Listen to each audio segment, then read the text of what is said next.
Este es el primer video de una serie donde vamos a ver qué puede aprender Argentina de Europa. Vamos a hablar de dos ciudades donde yo viví: Mendoza, donde estudié en la universidad, y Dublín, donde viví el año pasado. Cuando hablamos de trenes en Argentina, siempre aparece la misma frase: eso acá no funciona. Pero yo viví en Europa, usé el tren todos los días y hay algo que me quedó clarísimo. El tren no funciona porque un país sea rico, funciona cuando la ciudad, la distancia y la demanda lo justifican. En el video anterior explicamos qué características necesita un ferrocarril para funcionar bien. Hoy vamos a tomar esas ideas y aplicarlas a dos ciudades muy distintas, Mendoza y Dublín, y ver qué nos dice esa comparación sobre el futuro del tren en Argentina. Aclaremos algo desde el principio. Dublín es capital, está en un país riquísimo y tiene otra historia. Pero comparar no es decir que somos iguales. Comparar es ver qué variables importan de verdad. Porque si el tren solo funcionara en ciudades perfectas, entonces no funcionaría en casi ningún lugar del mundo. Arranquemos por Dublín. Población del área metropolitana alrededor de 1,4 millones de habitantes. Superficie del área metropolitana unos 900 kilómetros cuadrados. Densidad promedio aproximadamente 1.500 habitantes por kilómetro cuadrado. Es un área metropolitana relativamente compacta, con mucha población concentrada en pocos kilómetros. Además, Dublín concentra una enorme cantidad de empleo en el centro y en corredores muy específicos. Eso genera algo clave: movilidad pendular diaria, miles de personas entrando y saliendo de la ciudad todos los días, casi a las mismas horas. Ahora miremos Mendoza. Población del Gran Mendoza alrededor de 1,2 millones de habitantes. Superficie del área metropolitana más de 1.000 kilómetros cuadrados. Densidad promedio menor que Dublín, pero muy concentrada en ciertos ejes. Mendoza no es compacta, es una ciudad extendida y lineal, pero el Gran Mendoza funciona como un sistema metropolitano real. Las Heras, Guaymallén, Godoy Cruz, Maipú y Luján están completamente integrados. Todos los días, decenas de miles de personas se mueven hacia el centro y hacia los mismos corredores. Las dos ciudades tienen algo fundamental en común: movimientos diarios, repetitivos, siempre en los mismos ejes. Y cuando los viajes se repiten, cuando la gente va y vuelve todos los días por los mismos caminos, ahí es donde el tren empieza a tener sentido. Antes de comparar, aclaremos algo importante. Tanto el LUAS de Dublín como el Metrotranvía de Mendoza pertenecen a la misma categoría. No son metros pesados, son metros ligeros o tranvías modernos. El LUAS es un tranvía moderno en superficie con prioridad semafórica y estaciones simples. Usa traza segregada en gran parte del recorrido. En el centro comparte espacio con calles y cruces. En las afueras está mucho más aislado. De hecho, varias líneas del LUAS, como la Green Line, están construidas sobre antiguas trazas ferroviarias. Los trenes del LUAS tienen más capacidad que las duplas del Metrotranvía, pero conceptualmente son el mismo tipo de sistema. Ahora miremos el Metrotranvía. Infraestructura ya construida, eje norte-sur lógico, tramos segregados y otros con cruces a nivel. También reutiliza antiguas líneas ferroviarias. Esto no es un detalle menor. Ambos sistemas nacen de la misma idea: aprovechar infraestructura ferroviaria existente para transporte urbano. En términos de extensión, LUAS alrededor de 40 kilómetros de red, Metrotranvía hoy cerca de 18 kilómetros, en obras para duplicar su extensión. No es que el LUAS sea perfecto, es que está más desarrollado. Y acá aparece un dato clave: LUAS, más de 40 millones de pasajeros al año; Metrotranvía, varios millones anuales, pero muy por debajo de su potencial.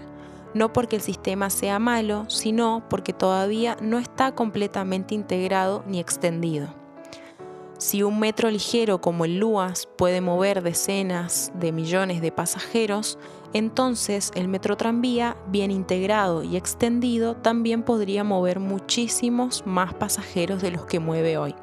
El potencial está. Ahora bien, tampoco idealicemos el Luas. En el centro de Dublín, el tranvía va lento. Comparte traza con el tránsito, tiene muchos cruces y en horas pico está completamente saturado. Y esto es importante. Exactamente los mismos problemas pueden aparecer en el metrotranvía de Mendoza. En Dublín, hoy se discute algo muy claro. El Luas debería ir soterrado en el centro y en Mendoza pasa algo parecido. Si el metrotranvía sigue creciendo, eventualmente va a necesitar soterrarse, al menos en los tramos más conflictivos, por ejemplo en la avenida Belgrano, como ya hablamos en otros videos. Eso no es una crítica al metrotranvía, es exactamente lo contrario, es entender que está jugando en una liga real, con sistemas que funcionan en ciudades desarrolladas y que, si se lo planifica bien, puede cumplir un rol mucho más importante del que cumple hoy. Además del Luas, Dublín tiene una red de trenes de cercanías que conectan pueblos y ciudades medianas con el centro. Algunos ejemplos: Maynooth, distancia a Dublín 25 kilómetros, población 15.000 habitantes; Drogheda, distancia 50 kilómetros, población 45.000 habitantes; Naas Salins, distancia 30 kilómetros, población combinada 25.000 habitantes. Balbriggan, distancia 35 kilómetros, población 25.000 habitantes. No estamos hablando de megaciudades, son pueblos y ciudades medianas a distancias totalmente razonables para un tren diario. La clave no es la velocidad máxima, es que el tren pase seguido y te lleve siempre al mismo lugar a la misma hora. Ahora veamos el DART, que conecta los suburbios costeros con el centro de Dublín. Cabeceras principales: Howth, distancia 15 kilómetros, población 9.000 habitantes; Malahide, distancia 16 kilómetros, población 16.000 habitantes; Bray, distancia 20 kilómetros, población 33.000 habitantes; Greystones, distancia 30 kilómetros, población 20.000 habitantes. Distancias cortas, poblaciones medianas y trenes pasando todo el tiempo. No es alta velocidad, es frecuencia, confiabilidad y previsibilidad. Ahora comparemos con Mendoza. Veamos pueblos y ciudades a distancias muy similares de la capital. Maipú, distancia al centro 15 kilómetros, población 190.000 habitantes. Las Heras, distancia 10 kilómetros, población 230.000 habitantes. Luján de Cuyo, distancia 20 kilómetros, población 130.000 habitantes. Solo con esto, Mendoza ya supera ampliamente a muchas cabeceras del DART en población. Más lejos, pero totalmente razonable para cercanías, San Martín, con una distancia de 40 kilómetros, población 55.000 habitantes. Junín, distancia 45 kilómetros, población 40.000 habitantes. Rivadavia, distancia 50 kilómetros, población 35.000 habitantes. Estas distancias son prácticamente iguales a las de los trenes de cercanías de Dublín. Y no es casualidad que el proyecto del Cercanías del Este esté avanzando justo en esta dirección.